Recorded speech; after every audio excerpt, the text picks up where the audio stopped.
আসসালামু আলাইকুম রহমতুল্লাহি ওয়া বারাকাতুহু। সম্মানিত সুধীবৃন্দ,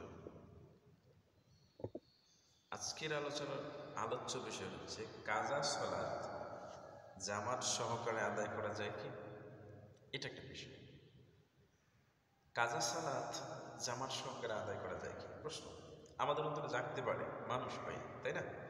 হ্যাঁ, কাজা সালাত জামাত সহকারে আদায় করা যায়, তার দলিল এবং প্রমাণ রয়েছে। রাসূল সাল্লাল্লাহু আলাইহি সাল্লাম যখন খাইবারের যুদ্ধ থেকে ফিরছিলেন, ফেরার পথে একটি স্থানে এসে ঘুমালেন। বেলাল রাদিয়াল্লাহু তাআলা আনহুকে কি দিলেন? দায়িত্ব দিলেন, তিনি যেন ডেকে দেন, ডাকাডাকির দায়িত্ব দিলেন। কিন্তু এক পর্যায়ে বেলাল রাদিয়াল্লাহু তাআলা আনহু তিনি ঘুমিয়ে গেলেন। আসলে ঘুমের ঊর্ধ্বে কিছু নেই। ঘুম হচ্ছে এমন একটা ব্যাপার যেখানে মানুষের কোনো হাত থাকে না। তো ঘুমিয়ে যাওয়ার পরে তারা সূর্য ওঠার পূর্বে কেউ টের পেলেন না, সূর্য ওঠার পরে টের পেলেন। এবার রাসূল সাল্লাল্লাহু আলাইহি ওয়াসাল্লাম তাদেরকে নিয়ে স্থান পরিত্যাগ করলেন। স্থান পরিত্যাগ করার পরে আল্লাহ নবী রাসূল সাল্লাল্লাহু আলাইহি ওয়াসাল্লাম বেলাল রাদিয়াল্লাহু তাআলাকে বললেন, বেলাল তুমি একামত দাও। এবার একামত দেওয়া হলো।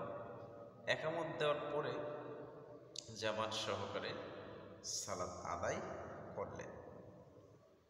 এবার প্রশ্ন হচ্ছে যে হুজুর হাদিস পেলেন কোথায়? এটা হাদিসেরই কথা ভাই, হাদিস আছে। আপনি সহিহ মুসলিম করবেন, সহিহ মুসলিমের 680 নাম্বার হাদিস।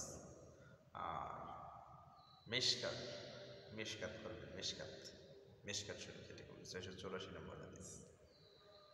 তা হাদিসগুলো ভাই পড়তে হবে। হাদিস তো কিতাবে রয়ে গেছে, হাদিস কিতাবে আছে, এখন না, অনেক দিন আগ থেকে রয়েছে। পৃথিবী ধ্বংস আব্দি পর্যন্ত থাকবে, কিন্তু পড়তে হবে না ভাই। কাউকে নষ্ট করার জন্য, ছোট করার জন্য, খাটো করার জন্য হাদিস পড়তে হবে, ব্যাপারটা এরকম নয়। আমাকে জানতে হবে, বুঝতে গেলেও তো হাদিস পড়তে হবে। একজন আলেম হাদিস বলতেছে, এটা বুঝতে গেলেও আপনাকে পড়তে হবে। যদি কারো ভুল ধরার উদ্দেশ্যে আপনি জ্ঞান অর্জন করেন, তাহলে পরকাল পাওয়া কষ্টকর। মনে রাখবেন, কাউকে লজ্জা দেওয়া, ছোট করা, হেনস্থ করা, সম্মান না করা, নিজেকে হেনস্থ করা, লজ্জা দেওয়া এবং ছোট করার পথে দ্বার প্রান্তে পৌঁছে দেওয়া সমান। এটুকু মনে রাখতে হবে, কেউ যদি আপনার কথা দ্বারা, কর্ম দ্বারা কষ্ট পায়, আঘাত পায়, ততদিন পর্যন্ত আপনার মরণ পৃথিবীতে হবে না, যতদিন পর্যন্ত আপনি আঘাত, কষ্ট, লাঞ্ছনা না পাবেন। আল্লাহ যেন আমাদেরকে রক্ষা করেন। আল্লাহুম্মা আমিন। আসসালামু আলাইকুম।